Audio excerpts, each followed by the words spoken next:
Documento 79. A expansão andita no Oriente.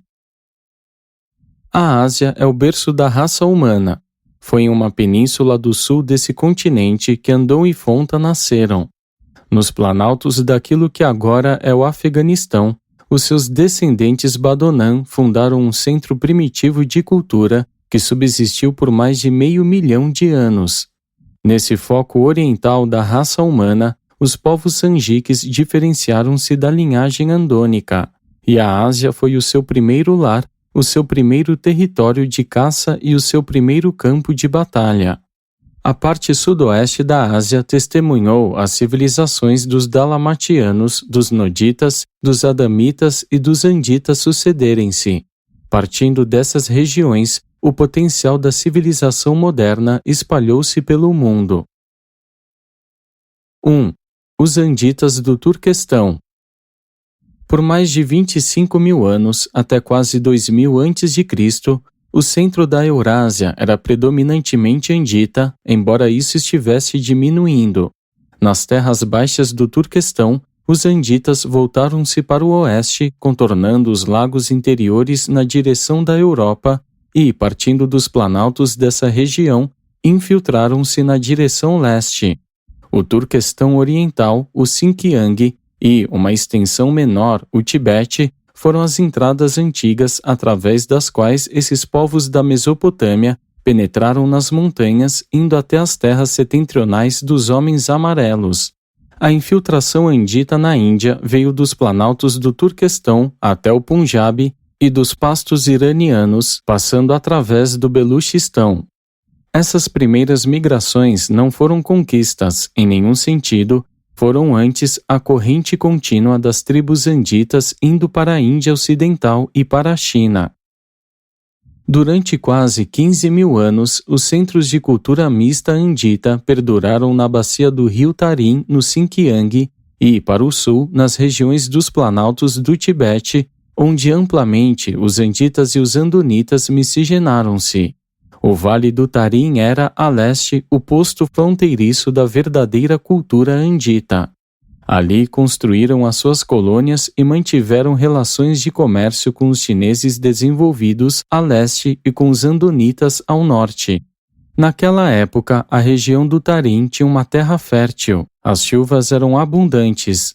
A leste, o Gobi era uma terra de gramagens abertas, onde os pastores gradativamente voltavam-se para a agricultura. Essa civilização pereceu quando os ventos chuvosos passaram a soprar para o sudoeste. Entretanto, nos seus bons dias, ela rivalizava com a própria Mesopotâmia. Por volta de 8000 a.C., a aridez vagarosamente crescente das regiões dos planaltos da Ásia Central começou a expulsar os anditas para os fundos dos vales e as costas marítimas. Essa seca crescente não apenas os levou para os vales do Nilo, do Eufrates, dos rios Indo e Amarelo, como também provocou um novo desenvolvimento na civilização andita. Uma nova espécie de homens, os comerciantes, começou a aparecer em grande quantidade. Quando as condições climáticas tornaram a caça desvantajosa para os anditas migrantes, eles não seguiram o curso evolucionário das raças mais antigas, tornando-se pastores. O comércio e a vida urbana surgiram. Do Egito, através da Mesopotâmia e do Turquestão, até os rios da China e da Índia, as tribos mais altamente civilizadas começaram a concentrar-se nas cidades consagradas à manufatura e ao comércio. Adônia, localizada perto da atual cidade de Ascabade, tornou-se a metrópole comercial da Ásia Central. O comércio de pedras, metal, madeira e cerâmica acelerou-se tanto por via terrestre quanto pela fluvial. Contudo, a seca sempre crescente trouxe gradualmente um grande êxodo andita das terras do sul e do leste do Mar Cáspio.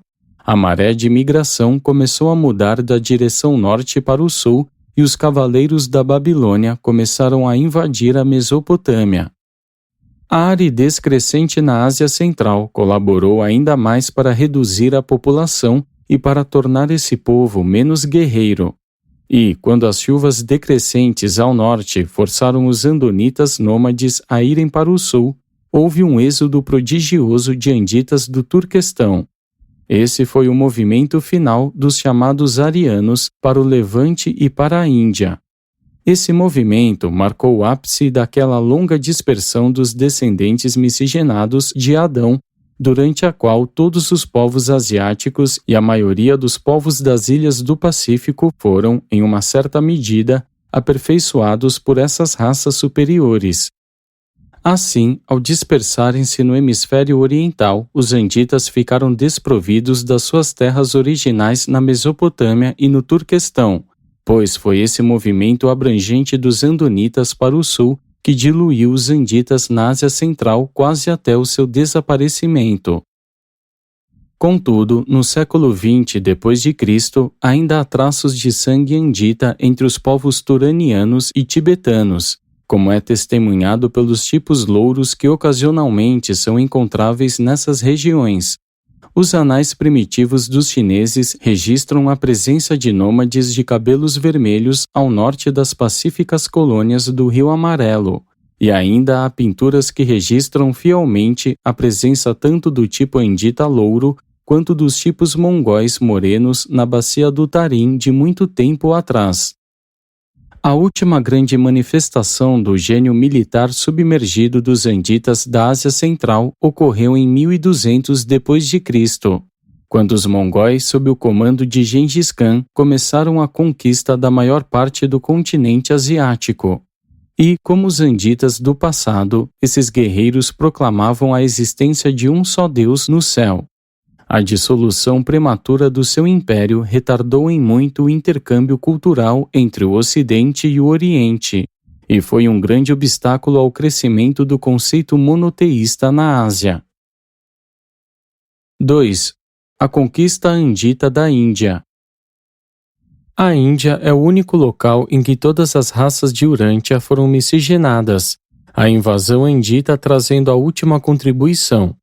Nos planaltos a noroeste da Índia, as raças Sanjiques vieram à existência e, sem exceção, os membros de cada raça penetraram no subcontinente da Índia, nos seus primórdios, deixando atrás de si a mais heterogênea mistura de raças que existe em Urântia.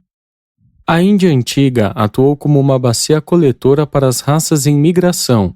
A base da península anteriormente era um pouco mais estreita do que é agora, grande parte dos deltas do Ganges e do Indo sendo um trabalho dos últimos 50.000 anos. As mais antigas misturas de raças na Índia formam uma combinação de raças vermelhas e amarelas migratórias com os andonitas aborígenes.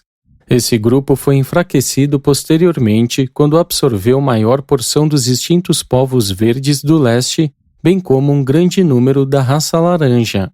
O grupo foi ligeiramente aperfeiçoado por meio de uma miscigenação limitada com os homens azuis, mas sofreu excessivamente com a assimilação de grande número de membros da raça índigo. Todavia, os chamados aborígenes da Índia dificilmente são representativos desse povo primitivo.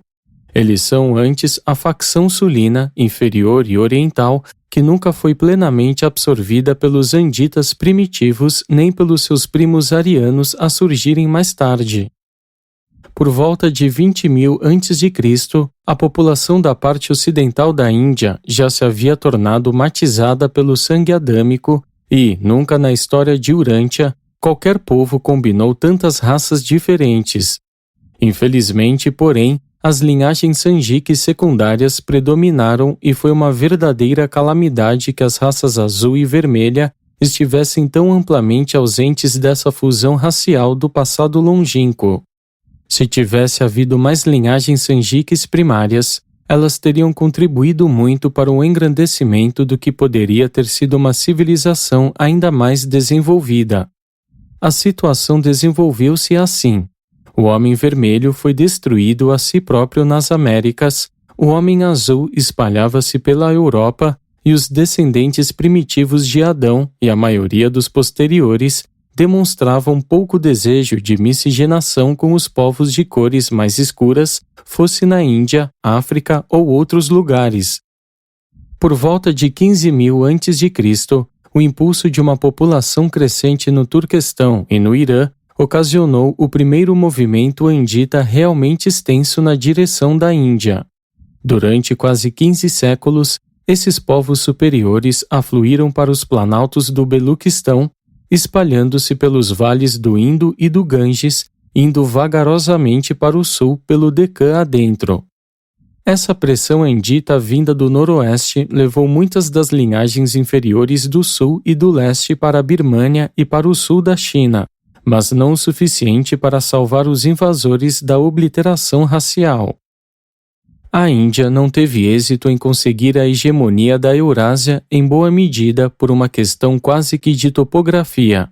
A pressão da população vinda do norte apenas levou a maioria do povo para o sul, para o território decrescente do Decã, cercado pelo mar de todos os lados.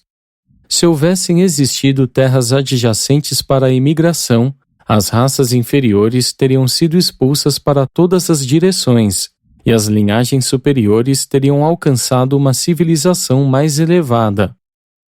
O que ocorreu foi que esses conquistadores anditas primitivos fizeram um esforço desesperado para preservar a sua identidade e para estancar a maré de engolfamento racial com o estabelecimento de restrições rígidas para os casamentos interraciais. Entretanto, por volta de 10.000 a.C., os anditas haviam sido absorvidos, mas toda a massa do povo havia sido amplamente aperfeiçoada por essa absorção. A mistura das raças é sempre vantajosa, pelo favorecimento da versatilidade da cultura e pela contribuição para uma civilização mais desenvolvida. Entretanto, se predominarem os elementos inferiores das linhagens raciais, essas realizações não duram muito tempo. Uma cultura poliglota pode ser preservada apenas se as linhagens superiores se reproduzirem com uma margem suficiente de segurança sobre a inferior. A multiplicação irrestrita dos inferiores é infalivelmente suicida para a civilização cultural, se a reprodução dos superiores for decrescente.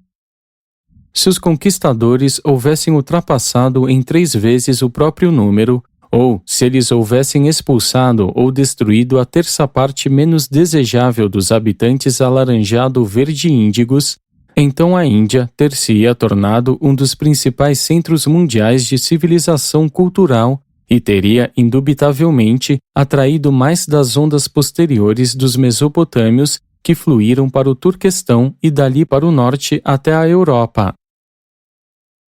3. A Índia Dravidiana.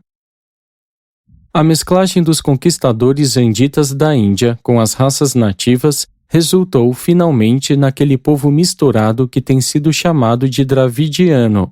Os dravidianos mais primitivos e mais puros possuem uma capacidade grande para conquistas culturais, a qual foi continuamente sendo enfraquecida à medida que a sua herança andita tornou-se cada vez mais atenuada. E foi isso que condenou essa civilização embrionária da Índia há quase 12.000 anos. Todavia, a infusão do sangue de Adão, mesmo em pequena quantidade, produziu uma aceleração bem marcada no desenvolvimento social. Essa linhagem composta produziu imediatamente, então, a mais versátil civilização na Terra. Não muito depois de conquistar a Índia, os anditas dravidianos perderam o contato racial e cultural com a Mesopotâmia. Mas a abertura posterior de linhas marítimas e rotas para as caravanas restabeleceram tais conexões. Em nenhum momento, dentro dos últimos 10.000 anos, a Índia esteve inteiramente fora do contato com a Mesopotâmia a oeste e com a China a leste, embora as barreiras das montanhas houvessem favorecido grandemente as relações com o oeste. A cultura e os ensinamentos religiosos superiores dos povos da Índia datam dos primeiros tempos do domínio dravidiano e são devidos, em parte, ao fato de tantos sacerdotes hetitas haverem entrado na Índia, tanto na invasão inicial dos anditas quanto na invasão posterior ariana. O fio do monoteísmo que atravessa a história religiosa da Índia vem, então, dos ensinamentos dos adamitas no segundo jardim. Desde 16.000 a.C., um grupo de 100 sacerdotes hetitas entrou na Índia e quase conquistou religiosamente a metade oeste daquele povo poliglota, mas a sua religião não perdurou. Depois de 5.000 anos, as suas doutrinas da Trindade do Paraíso haviam se degenerado no símbolo trino do Deus do Fogo. Todavia, durante mais de 7.000 anos, até o fim das migrações anditas, o status religioso dos habitantes da Índia esteve muito acima daquele do resto do mundo em geral. Durante esses tempos, a Índia prometera produzir a civilização cultural, religiosa, filosófica e comercial líder do mundo. E não fora pela completa absorção dos anditas pelos povos do sul, esse destino provavelmente ter-se-ia realizado. Os centros dravidianos de cultura localizavam-se nos vales dos rios, principalmente do Indo e do Ganges, e, no Deccan, ao longo dos 3 grandes rios que fluem através dos Ghats originais até o mar. As colônias ao longo da costa marítima dos Ghats ocidentais deviam a sua proeminência às relações marítimas com a Suméria. Os dravidianos estavam entre os primeiros povos a construírem cidades e entrarem extensivamente no negócio de exportação e importação por terra e mar. Por volta de 7.000 a.C., caravanas de camelos estavam fazendo viagens regulares à distante Mesopotâmia e os navios dos dravidianos avançaram pela costa, atravessando o mar da Arábia até as cidades sumérias do Golfo Pérsico e aventurando-se pelas águas da Baía de Bengala até as Índias Orientais. Um alfabeto, junto com a arte de escrever, foi importado da Suméria por esses navegantes e mercadores. Essas relações comerciais contribuíram grandemente para a maior diversificação de uma cultura cosmopolita, resultando no primeiro aparecimento de muitos refinamentos e mesmo dos luxos da vida urbana.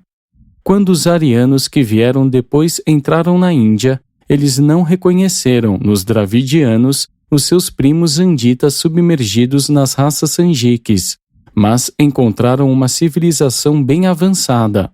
Apesar das limitações biológicas, os dravidianos fundaram uma civilização superior que foi bem difundida em toda a Índia e sobreviveu no Deccan até os tempos modernos.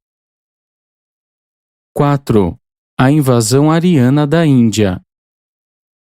A segunda penetração andita na Índia foi a invasão ariana durante um período de quase 500 anos no meio do 3º milênio antes de Cristo. Essa migração marcou o êxodo terminal dos anditas das suas terras natais no Turquestão. Os centros arianos iniciais estavam espalhados pela metade norte da Índia, notadamente a noroeste. Esses invasores nunca completaram a conquista do país e a sua negligência causou o seu fracasso posterior. Por serem em número menor, tornaram-se vulneráveis e foram absorvidos pelos dravidianos do sul, que se espalharam mais tarde por toda a península, exceto as províncias do Himalaia. Os arianos exerceram pouca influência racial sobre a Índia, exceto nas províncias do norte. No Deccan, a sua influência foi mais cultural e religiosa do que racial. A maior persistência do chamado sangue ariano no norte da Índia não é devida apenas à sua presença em maior número nessas regiões, mas também ao fato de que eles foram reforçados ulteriormente por novos conquistadores, comerciantes e missionários. Até o 1º século a.C., havia uma infiltração contínua de sangue ariano no Punjab, sendo que o último influxo acompanhou as campanhas dos povos helênicos. Na planície do Ganges, os arianos e os dravidianos finalmente misturaram-se, produzindo uma cultura elevada, sendo esse centro reforçado por contribuições do Nordeste vindas da China. Na Índia, muitos tipos de organizações sociais floresceram, de tempos em tempos, indo dos sistemas semidemocráticos dos arianos às formas despóticas e monárquicas de governo.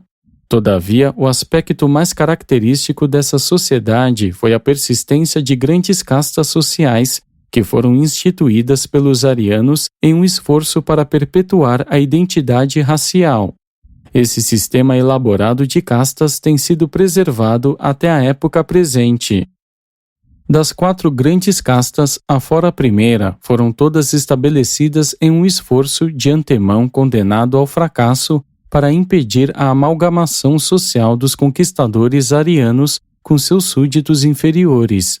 Contudo, a primeira casta, a dos instrutores sacerdotes, provém dos setitas.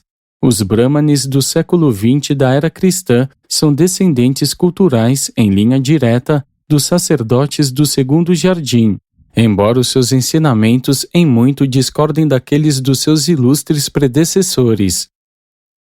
Quando os arianos entraram na Índia, eles trouxeram consigo os seus conceitos de deidade como haviam sido preservados nas tradições remanescentes da religião do segundo jardim. Os sacerdotes brahmanes, porém, jamais foram capazes de resistir à força viva do paganismo que surgiu do contato súbito com as religiões inferiores do Deccan após a obliteração racial dos arianos. Desse modo, a vasta maioria da população caiu nos laços das superstições escravizadoras das religiões inferiores. E foi assim que a Índia não conseguiu produzir a alta civilização antevista nos tempos mais antigos. O despertar espiritual do sexto século a.C. não perdurou na Índia, tendo morrido antes mesmo da invasão muçulmana.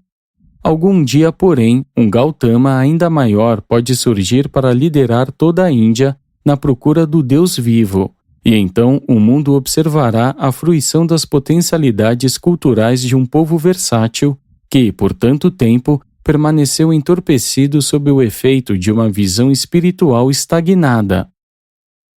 A cultura apoia-se em uma base biológica, mas um sistema de castas por si só não podia perpetuar a cultura ariana, pois a religião, a verdadeira religião, é a fonte indispensável da energia mais elevada que leva os homens a estabelecer uma civilização superior baseada na fraternidade humana.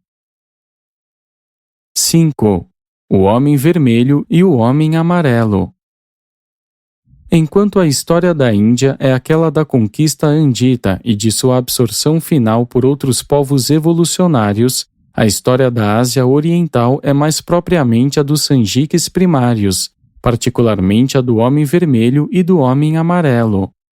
Essas duas raças escaparam em larga medida da miscigenação com a decadente linhagem de Neandertal, que retardou tanto o Homem Azul na Europa, preservando assim o potencial superior do tipo Sanjique primário. Enquanto os primeiros homens de Neandertal espalharam-se por toda a extensão da Eurásia, a sua asa oriental foi a mais contaminada pelas linhagens animais mais degradadas. Esses tipos subhumanos foram impelidos para o sul pelo quinto período glacial, a mesma camada de gelo que bloqueou durante tanto tempo a migração Sanjique para a Ásia Oriental. E, quando o Homem Vermelho caminhou para o norte pelos planaltos da Índia, ele encontrou o nordeste da Ásia isento desses tipos subhumanos.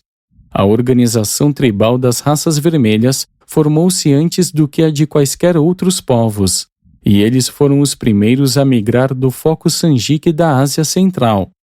As linhagens Neandertal inferiores foram destruídas ou expulsas das terras firmes pelas migrações posteriores das tribos amarelas. Todavia, o Homem Vermelho reinara absoluto na Ásia Oriental por quase 100 mil anos antes que as tribos amarelas chegassem. Há mais de 300 mil anos, o corpo principal da raça amarela entrou na China, vindo do sul numa migração costeira. A cada milênio, eles penetravam mais profundamente no interior do continente e não fizeram contato com os seus irmãos que emigravam do Tibete até tempos relativamente recentes. A pressão crescente da população levou a raça amarela, que se movia para o norte, a começar a invadir as terras de caça do Homem Vermelho. Essas intromissões, combinadas a antagonismos raciais naturais, culminaram em um aumento das hostilidades e, assim, teve início a luta crucial pelas terras férteis da Ásia longínqua. A história dessa disputa milenar entre as raças vermelha e amarela é um épico da história de Urântia.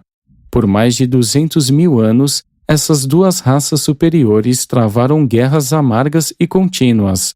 Nas lutas iniciais, os homens vermelhos foram mais bem-sucedidos em geral. As suas expedições espalhavam a devastação nas colônias amarelas. Todavia, o homem amarelo era bom aluno na arte da guerra e logo manifestou uma habilidade especial de conviver pacificamente com os seus compatriotas. Os chineses foram os primeiros a aprender que na união está a força. As tribos vermelhas continuaram com os seus conflitos de destruição mútua e, logo começaram a sofrer derrotas repetidas nas mãos agressivas dos implacáveis chineses que continuaram sua marcha inexorável para o norte. Há 100 mil anos, as tribos dizimadas da raça vermelha lutavam, acuadas pelo gelo da última era glacial que diminuía, e, quando a passagem de terra para o Oriente sobre o Estreito de Bering tornou-se atravessável, essas tribos não demoraram a abandonar as margens inóspitas do continente asiático. 85 mil anos passaram-se desde que os últimos homens vermelhos puros partiram da Ásia, mas a longa luta deixou a sua marca genética sobre a raça amarela vitoriosa. Os povos chineses do norte, junto com os siberianos andonitas, assimilaram muito da linhagem vermelha, e com isso foram consideravelmente beneficiados. Os índios norte-americanos nunca tiveram contato real com a progenie andita de Adão e Eva, tendo sido expulsos das suas terras natais asiáticas cerca de 50 mil anos antes da chegada de Adão. Durante a idade das migrações anditas, as linhagens puras estavam se espalhando pela América do Norte como tribos nômades, caçadores que praticavam a agricultura apenas em uma pequena proporção. Essas raças e os grupos culturais permaneceram quase completamente isolados do restante do mundo, desde a sua chegada às Américas até o primeiro milênio da era cristã, quando foram descobertos pelas raças brancas da Europa. Até aquela época, os esquimós eram o mais próximo da raça branca, que as tribos de homens vermelhos do norte jamais haviam visto. A raça vermelha e a amarela são as únicas linhagens humanas que alcançaram um alto grau de civilização longe das influências dos anditas. A cultura ameríndia mais antiga foi o centro Onamonalonton na Califórnia, mas que em 35.000 a.C. desapareceu. No México, na América Central e nas montanhas da América do Sul, as civilizações posteriores, mais duradouras, foram fundadas por uma raça predominantemente vermelha, mas contendo uma mistura considerável das raças amarela, alaranjada e azul. Essas civilizações foram produtos evolucionários dos Angiques, ainda que traços de sangue andita houvessem alcançado o Peru. Excetuando-se os esquimós na América do Norte e uns poucos anditas polinésios na América do Sul, os povos do hemisfério ocidental não tiveram nenhum contato com o resto do mundo até o fim do primeiro milênio depois de Cristo. No plano Melquisedeque original para o aperfeiçoamento das raças de Urântia, havia sido estipulado que 1 milhão dos descendentes da pura linha de Adão deveriam elevar os homens vermelhos das Américas. 6. O alvorecer da civilização chinesa. Algum tempo após haverem afugentado o homem vermelho para a América do Norte, os chineses em expansão expulsaram os andonitas dos vales dos rios da Ásia Oriental, empurrando-os ao norte para a Sibéria e a oeste até o Turquestão, para onde eles iriam, dentro em pouco, entrar em contato com a cultura superior dos anditas. Na Birmânia e na península da Indochina, as culturas da Índia e da China misturaram-se e fundiram-se para produzir as civilizações sucessivas daquelas regiões. A raça verde já desaparecida perdurou nessa região em uma proporção maior do que em qualquer outro lugar do mundo. Muitas raças diferentes ocuparam as ilhas do Pacífico. Em geral, as ilhas do sul, que eram então maiores, foram ocupadas pelos povos portadores de uma alta percentagem de sangue das raças verde e índigo. As ilhas do norte foram ocupadas pelos andonitas e, mais tarde, por raças que traziam proporções elevadas das linhagens amarelas e vermelhas. Os ancestrais do povo japonês não foram expulsos do continente antes de 12.000 a.C., quando foram desalojados por um vigoroso avanço em direção ao litoral sul da parte das tribos chinesas do norte. O seu êxodo final não foi devido tanto à pressão populacional quanto à iniciativa de um chefe a quem eles vieram a considerar como um personagem divino. Como os povos da Índia e do Levante, tribos vitoriosas de homens amarelos estabeleceram os seus primeiros centros ao longo da costa e rio acima. As colônias costeiras encontraram dificuldades nos anos seguintes, pois as inundações crescentes e os cursos mutantes dos rios tornaram insustentável a situação das cidades nas planícies.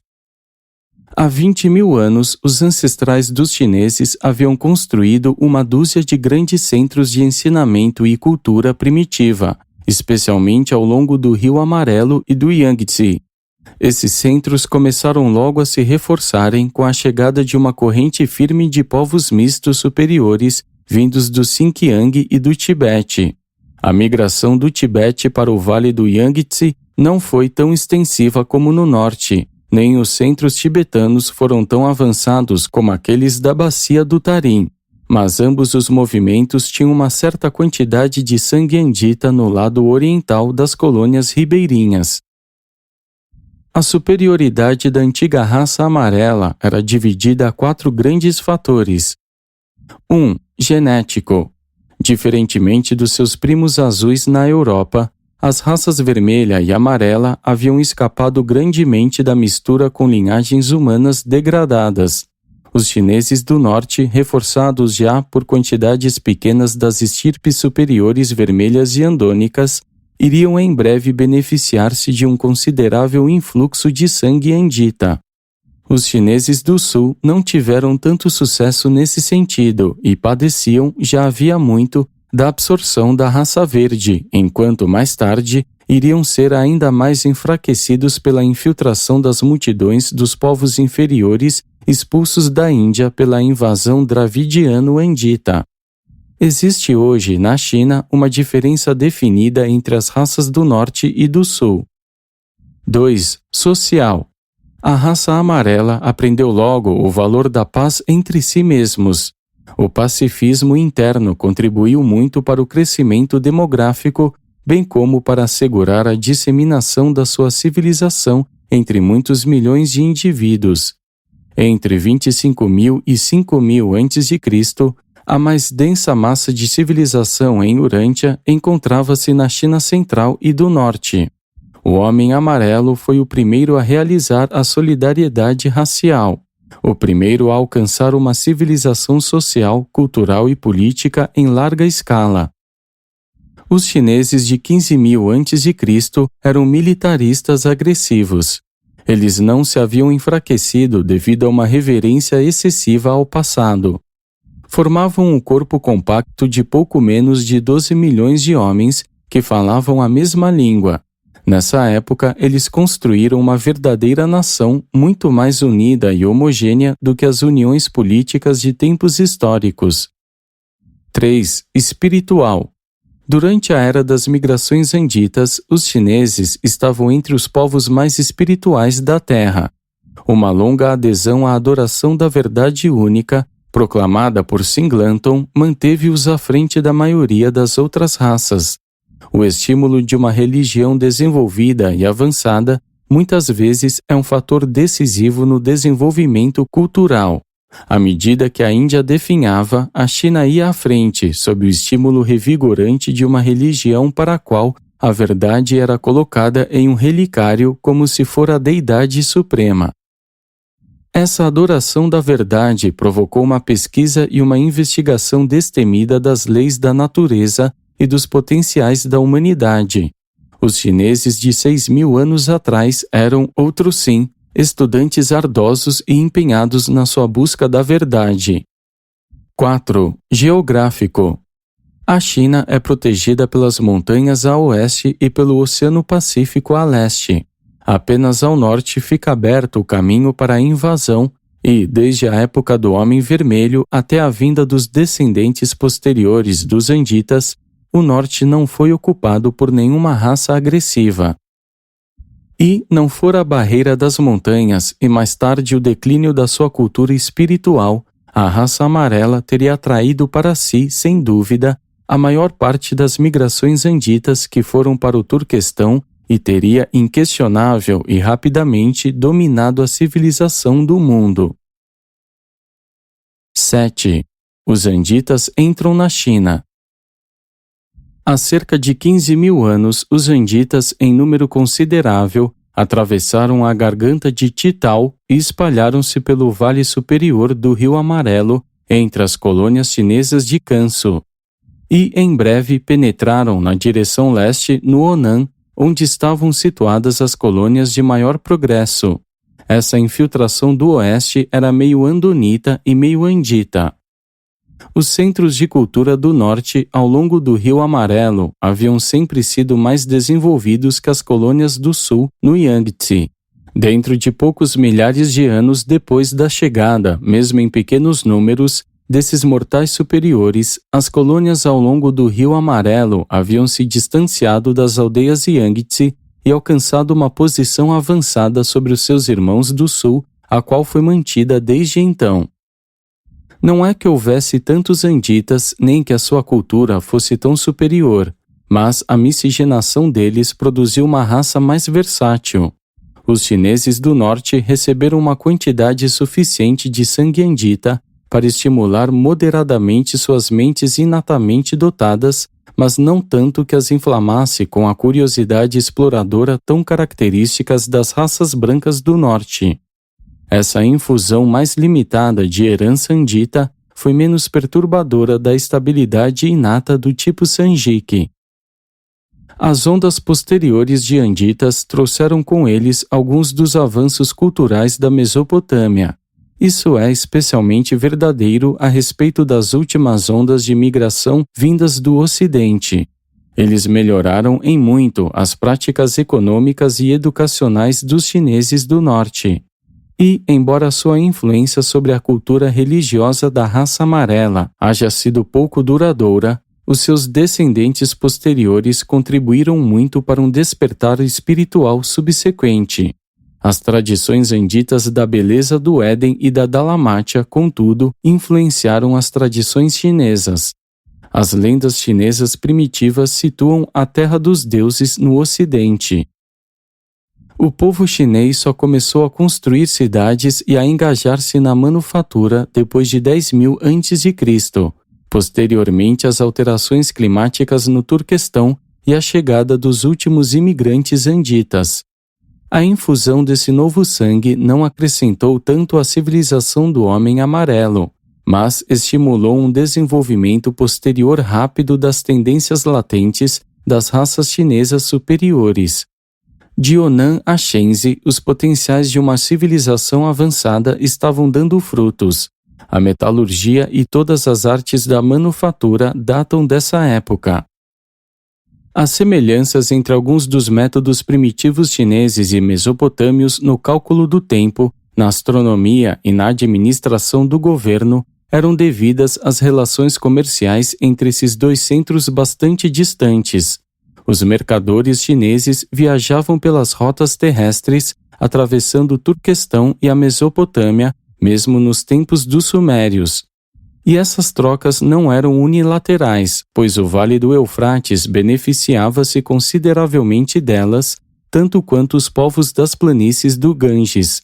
Porém, as alterações climáticas e as invasões nômades do terceiro milênio a.C. reduziram grandemente o volume de comércio que passava pelas rotas de caravanas da Ásia Central. 8. A civilização chinesa posterior. Conquanto o Homem Vermelho haja sofrido excessivamente pelas guerras, não é de todo impróprio dizer que o desenvolvimento do Estado em meio aos chineses haja sido retardado pelo cuidado da sua conquista da Ásia.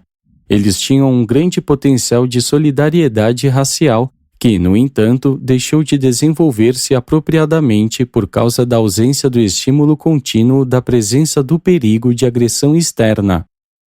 Com a realização da conquista completa da Ásia Oriental, o antigo Estado militar gradualmente desintegrou-se. As guerras passadas foram esquecidas.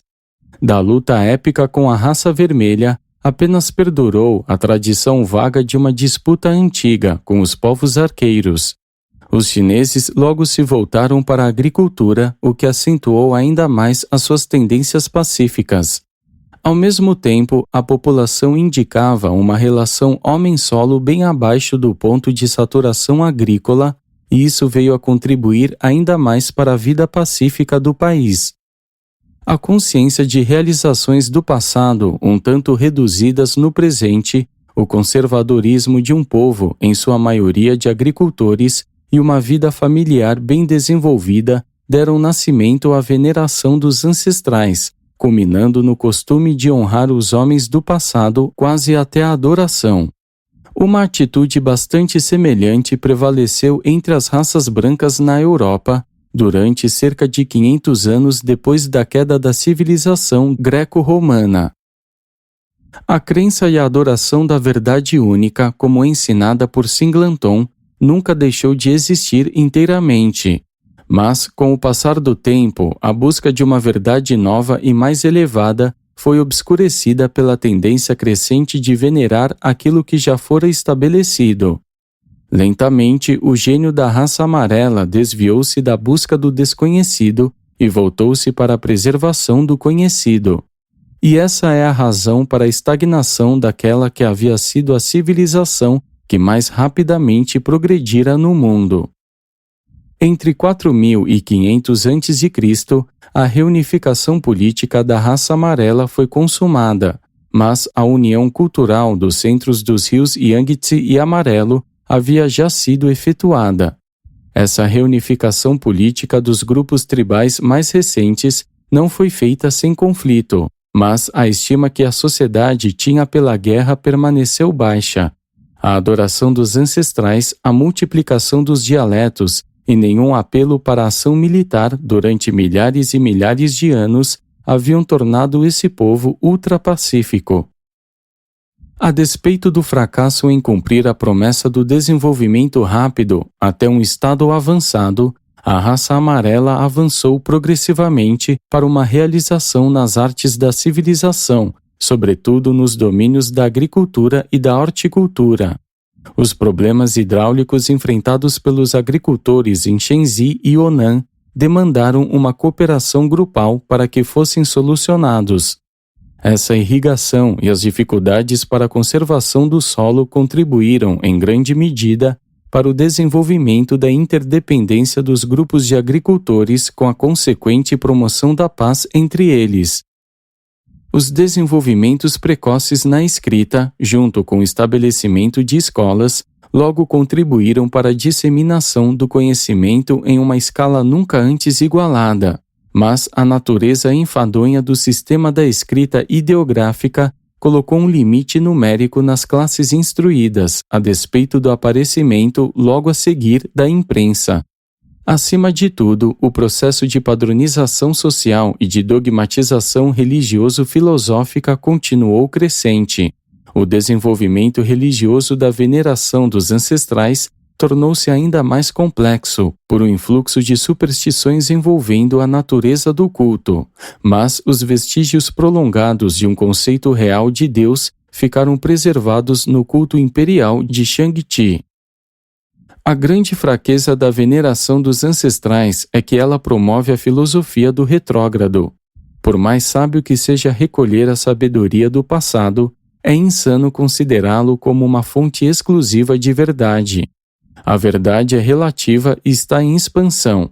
Ela vive sempre no presente, alcançando uma nova expressão em cada geração de homens, e mesmo em cada vida humana. A grande força de uma veneração dos ancestrais é o valor que tal atitude dá à família. A estabilidade espantosa e a persistência da cultura chinesa são uma consequência da preponderância da posição dada à família, pois a civilização é diretamente dependente de um funcionamento eficiente da família. E, na China, a família alcançou uma importância social e até mesmo um significado religioso que poucos povos atingiram. A devoção filial e a lealdade familiar exigidas no culto crescente dos ancestrais asseguraram a edificação de relações familiares superiores e de grupos familiares duradouros, o que facilitou a preservação da civilização por causa dos fatores que se seguem. 1. A conservação da propriedade e das riquezas. 2. A comunhão da experiência de mais de uma geração. 3. A educação eficiente das crianças nas artes e nas ciências do passado. 4. O desenvolvimento de um forte senso do dever, a elevação da moralidade e a ampliação da sensibilidade ética.